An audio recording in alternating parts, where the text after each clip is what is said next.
Welcome to the Underdog Sniper Podcast. I am your host, MGCovers. This is episode 26. Greatly appreciate you tuning in to Spotify or Apple iTunes. If you're listening to us, if you're watching this live, greatly appreciate you coming out on Monday morning. We're actually late today.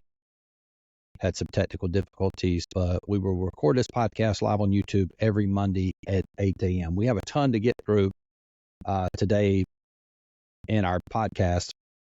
And super excited. We started wagering on college football. So I'll go ahead and give you a basic outline of the podcast. We're first going to talk about college football, the results, and show you some of my lines versus the book's lines, and talk about why we had such huge discrepancies. Also going to talk about my subjective model, both for college football and NFL, and why they're vastly different. And then finally, we're going to touch on soccer. We had some really good results with this new soccer model, and we'll highlight that. So let's dive into college football. And this is really amazing because my plan going into week 2, or actually week 3 of college football season, I did not have plans to wager on college football. The plans were to wait until actually week 4, because then we would have 3 weeks of data. However, what happened was this is not my subjective model. This is my actual stat model. And this is new as well. It's a brand new model. Me and my stat monitor have put a ton of hours into this new model. So what I did was I ran the model, and it's basically a plug and play model, bottom-up approach to sports handicapping.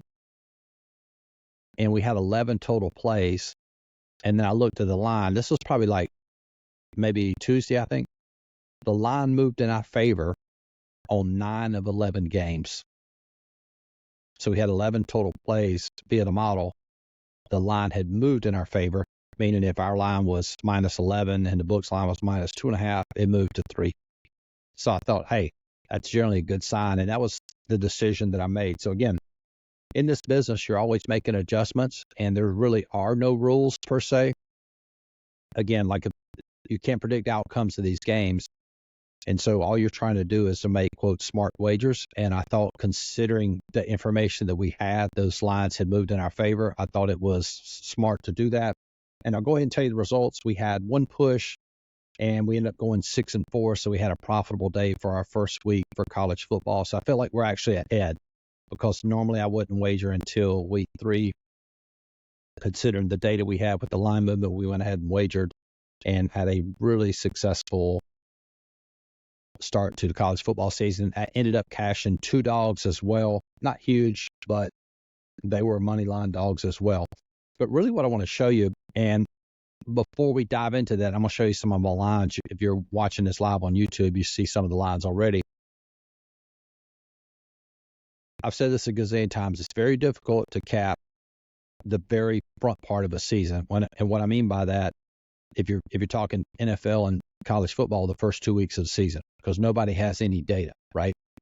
For NBA and baseball, it would be anything less than the first 10 games, because again, there's not enough substantial data to really build a model off of. The second most difficult time to handicap is late in the season. And I'm going to talk about Major League Baseball and specifically my model, because what I'm going to tell you is absolutely going to blow your mind. And then we'll segue into college football, because this makes total sense. The baseball model that we got to 52 units, and then actually went on some serious regression there at the end of the season. When I shut it down, we were at 35 units. So a very successful baseball season. That same model for the month of September, I'm still running it.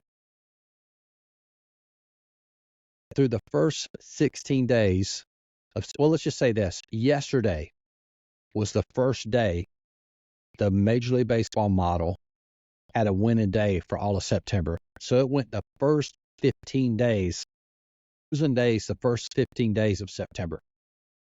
So my point is dead accurate that many times, not always, very difficult to handicap late in the season. Model will sometimes lose its edge. The books aren't going to lay bad lines. The general public has a grasp of which teams are good, which teams are bad. You're not going to get a good team at plus 200, and a bad team's not going to be overpriced at, say, minus 150. So it's very difficult to handicap late in the season. And there's your proof there. Firstly, it's the sort of sweet spot would be this particular week we talked about here. Again, we had 2 weeks of data. And again, I like to generally wager college football when we have 3 weeks of data, but considering the line movement, I went ahead and pulled the trigger, and we had a profitable week. So what I want to do is sort of compare what I'm going to show you here with baseball season and show you how off these lines were for college football. I'm talking about huge discrepancies when you compare my line to the sportsbook line. So let's start, and you'll see on the screen here, the very first one we're going to look at, Cincinnati, Miami of Ohio. You can see we actually played this one too, by the way. So Cincinnati was, let's pull it. Yeah. Books line 3.5, minus 3.5. Cincinnati, look at my line, minus 17.5. Cincinnati 27-16. So obviously my line was a lot more accurate than the books line, but that's off. That's a pretty big line. The second, another one that was off. Look at that, Memphis, Florida State. Again, because Florida State's a bad football team, and everybody knows that now, but they were still perceived to be, quote, better than Memphis. Now, we're actually using statistical data here. You can see Memphis, my line was minus 22. Books had Memphis plus 6.5. So if you look at the actual differential, we had a 30-point differential. If you're combining my line with the books line, 30-point differential. And it wasn't exactly a blowout, but it definitely felt that way. Memphis wins 20-12, easily winning and covering. Even though Florida State did have a last-ditch effort to throw a bomb there to, I guess, tie it and convert with a 2-point conversion. But the point is to look how much discrepancy you will see in these lines. And this is really when you can, quote, attack, for lack of a better word, a sport. Again, not the very beginning of the season, but when you have enough statistical data to go ahead and pull the trigger and make plays. All right, let's keep moving along because this is really fascinating. And we'll scroll down. The next one is going to be Boston College in Missouri. It wasn't a play via the model, but take a look at that. Boston College, Missouri. We basically had that game as even. Line was Boston College plus 14.5. Now, Missouri had to come from behind, but Boston College came out and was actually leading that. I think they were leading it several times. And Missouri didn't pull away until late. But again, just think about that. That line was off 14.5 points, basically. And now, this is important to note now. Boston College wasn't perceived to be a, quote, good team. But now as the season progresses, and I don't even know what the line is for their next game. I don't know if they're playing next week. But now the market's going to adjust, if that makes sense. Meaning like Boston College is, quote, a good team. So I doubt they'll be mispriced in the future. And for the sake of this example, let's say if these teams played again, the line wouldn't be Boston College plus 14.5, right? It would probably be, assuming hypothetically we could set up the same scenario that these teams were playing again, it wouldn't be plus 14.5. What would it be? Missouri minus 6? That's probably a better accurate, because that's what they finished. That's probably what the line would be. So my point is that the model using statistical data, we're ahead of the marketplace, right? And so obviously the marketplace is going to adjust. And as the season goes on, these lines become sharper. The marketplace gets more educated. And we get to a point to the very end of the season, you will not see this big of a discrepancy.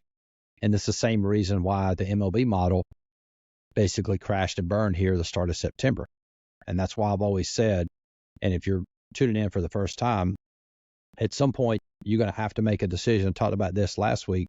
At what point are you going to shut it down? Like for NFL, do not wager the last week of the season. extremely difficult. Why? Because it's hard to assess motivation. Not only do you have skewed stats, you got teams that are in the playoffs. They already know they're in the playoffs. So how do you assess their motivation? Well, you can't. Are they trying to win the game? Or are they trying not to get hurt? You don't know. And you're seeing a lot of that in Major League Baseball right now. All right, let's keep going down. So we saw that one. Check out Notre Dame and Purdue there. Look at my line. Notre Dame minus 20. Books line minus 7. You had like a 14-point differential there. I mean, that line was way off. Way off. Notre Dame blew out Purdue. 6-7 on the road. So if you translate that, if Notre Dame would have been at home, that line would have probably been what? Probably minus 10, minus 9.5, something like that. So again, it's going back to making a point about having a model. The model we were using statistical data. The books line was based on, quote, market's perception. The market perceived these teams to be closer than they actually were. All right, and then another game, not a high-profile game, but a game that was a play via the model. I'll let you see those. We had, if you see it in green, those are games we actually played. Pittsburgh, we did get a miracle comeback there with Pittsburgh. They're down by 10 with 10 minutes to go, and Nevada never showed up against Minnesota. Minnesota winning a blowout.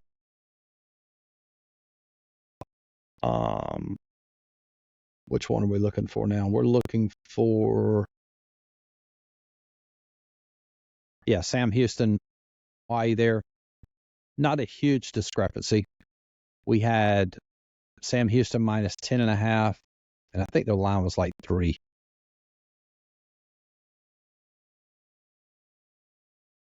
I got 2 screens going here. Yeah. So the line was Sam Houston minus 4. We had them at 10. So we had a 6-point differential there, and basically a blowout win, 31-13. And let's take a look at this Indiana game. This was another one that was way off. Look at the Georgia-Kentucky game before we move forward. Georgia minus 4 over Kentucky. That was my line.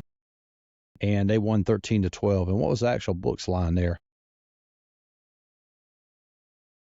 Can't pull this one up.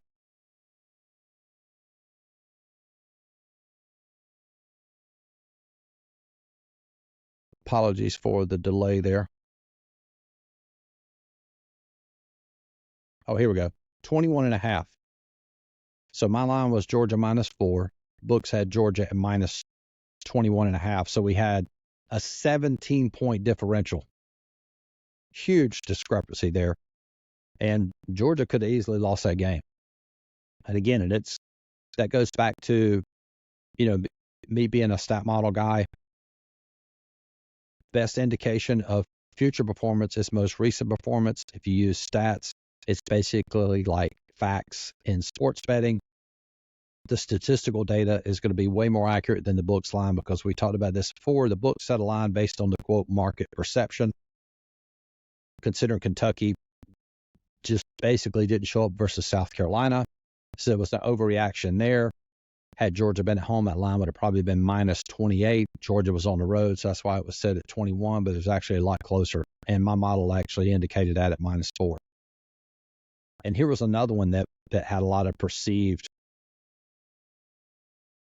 marketplace value. Indiana and UCLA.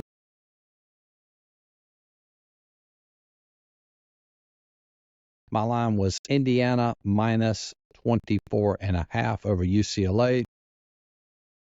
Marketplace perceived Indiana to only be a minus 4 favorite, and that was basically a blowout win. So you look at my line, that was a 20-point differential between my line and the books line.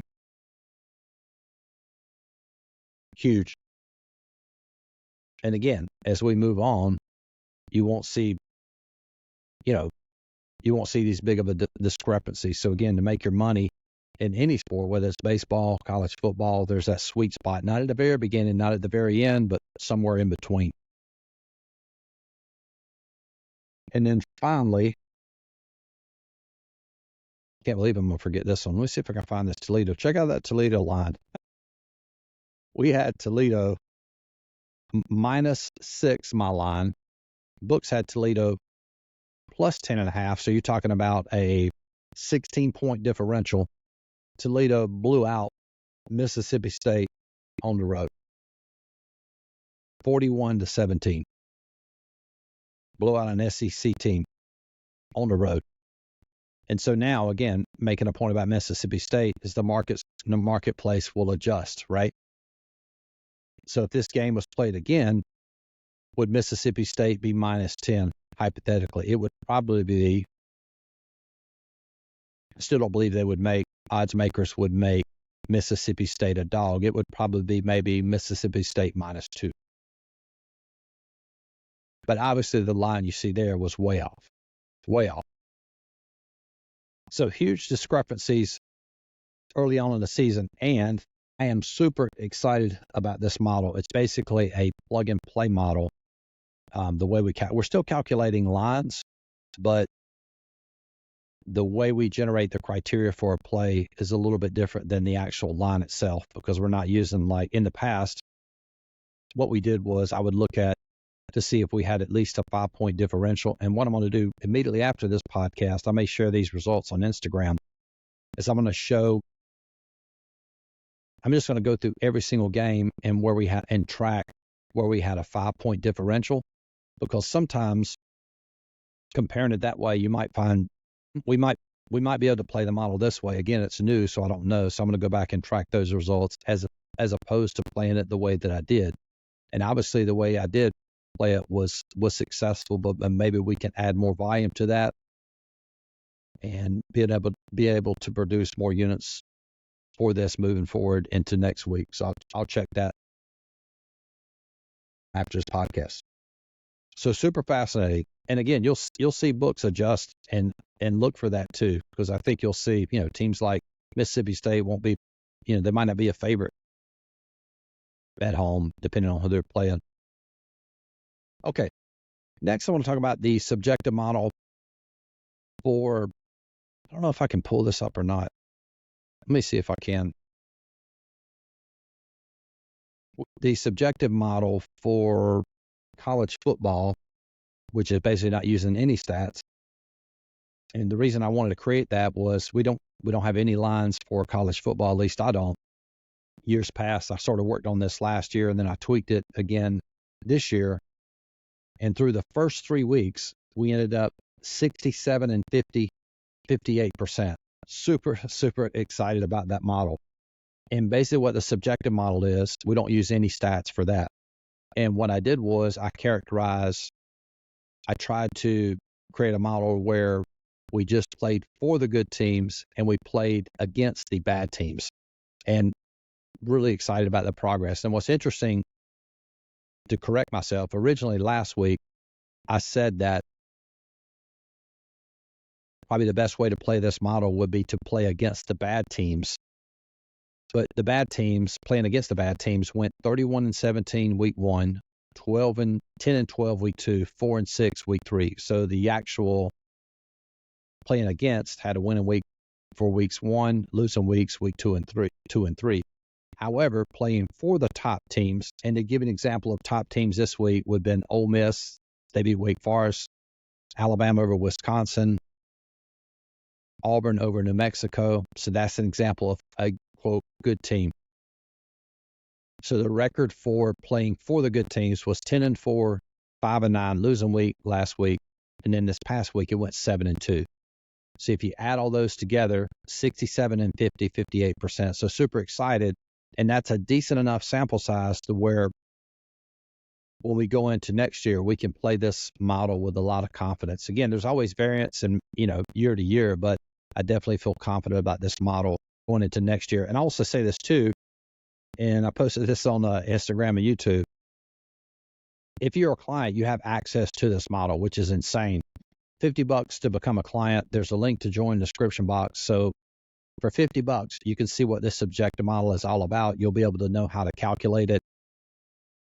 And then with that, if you're a client, you also get access to all my lines for all sports. That college football model you saw, you'll be able to get access to all the lines throughout the college football season, NFL, as well as soccer, which we're getting ready to talk about. If you want access to all of my plays for all sports, $100 a month. And there's a link to join the description box. You can join for the year, which is probably the best way to do it. So you can pay $500 instead of paying $100 a month, get access to everything on the website. Super inexpensive. All right. Now, we talked about the subjective model for NCAA football. I want to shift gears and talk about the subjective model for NFL. Again, this is not the real model we're going to use, but again, trying to stretch and grow and to at least have something for those first few weeks of the season, see if we can make it profitable. Last week, remember, we had 4 plays. ATS, it went 1-3. However, all 4 teams that we picked actually won. And the reason that's significant, teams that win in the NFL also cover 80% of the time. So we were on the 20% statistical probability, which is rare. This week we had 4 plays. We got 1 pending tonight with Philadelphia. And again, I'm not actually wagering these plays, by the way. And I caution everyone as well. It went 1-2. If Philadelphia wins, it'll go 2-2. Now, this is one of the big issues and why NFL is difficult is you just don't have a significant sample size. So with college football, we have over 100 games, 117 games. So we have a significant sample size. Whereas here we are through weeks 2 of the NFL subjective model, we only have 8 games. So even if it was a winning model, it's just not enough data to say yay or nay. And that's just the reality of it. But I don't think that I would actually make any changes because you go back to that first week when it went 1-3, the statistical property went against us.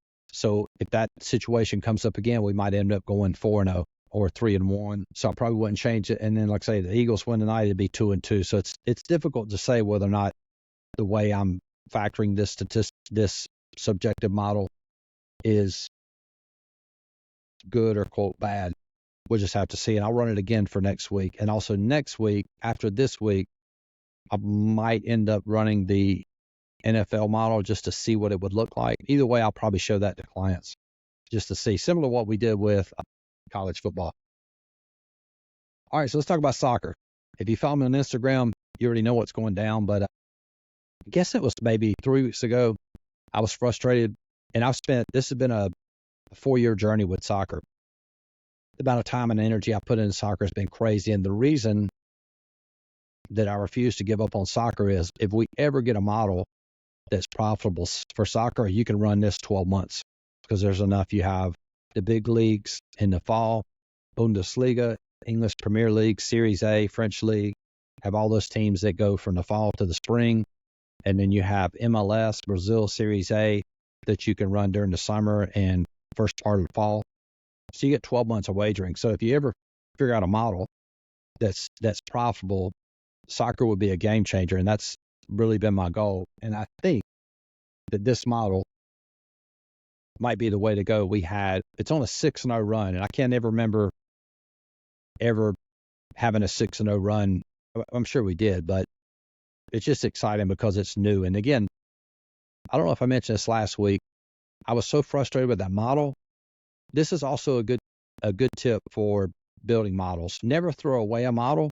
But what I did with this model was I said, all right, it's going to be completely different than anything I've done before.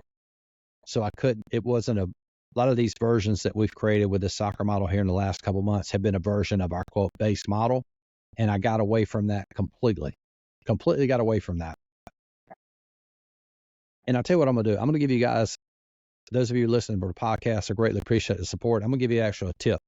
And I've never done this. I don't think I've ever done this with this model includes recent stats, and it also includes year-to-date stats. And I mentioned that last week as well, and I want to talk about the reason for that. There's probably handicappers and guys that build models that actually do that. The reason I don't do that is because I've said this before, the best indication of future performance is most recent performance. So the way I build models, I like to use a very small sample size because that factors in form as well, meaning last 5 games, last 10 games, maybe even stretch it to the last 15 games. The reason I went with a year-to-date stat with soccer is, let's say you have a good team, right? But they might be going through a slump. So if you factor in those year-to-date stats, it accounts for the fact that they might at some point regress back to that norm, right? It's the same if you have a really bad team that's performing well. More than likely, maybe they've played some really bad opponents and squeaked out a few wins. So if you factor in that year to date, it makes it a little bit more accurate. Now, this may or may not work for all sports, but the way that I'm factoring this, we've had great results. And in fact, I'll pull it up. I don't know if I can pull up on the screen. Since I started tracking this, it's gone 9-2, including a 6-2 run, a 6-0 run, up 7.87 units. So again, can't really celebrate yet because the only way to define success in this business is long term. But just because I built a ton of these models over the years, I do feel really good about this model and the way we're approaching it. And it's mainly just playing home teams, but I think there's also a way to incorporate playing away teams as well. And if you haven't seen the model, you can go to, I've been posting some of this on Instagram, but it's basically a power ranking model. So if a team has, we're organizing all the teams, giving them a power ranking. If a team has a power ranking of 48 or higher, it's basically a play. No differential, no lines created, and we're playing lines up to minus 150. So if a line's minus 150 or less, it'd be a play, and maybe not playing anything greater than plus 200. So super excited about that, and I'll keep you up to date on that. So greatly appreciate you guys tuning in to this episode. Love doing these podcasts, and greatly appreciate you guys tuning up and listening to me ramble for about half an hour. Talk to you guys next week. Have a great week. Peace.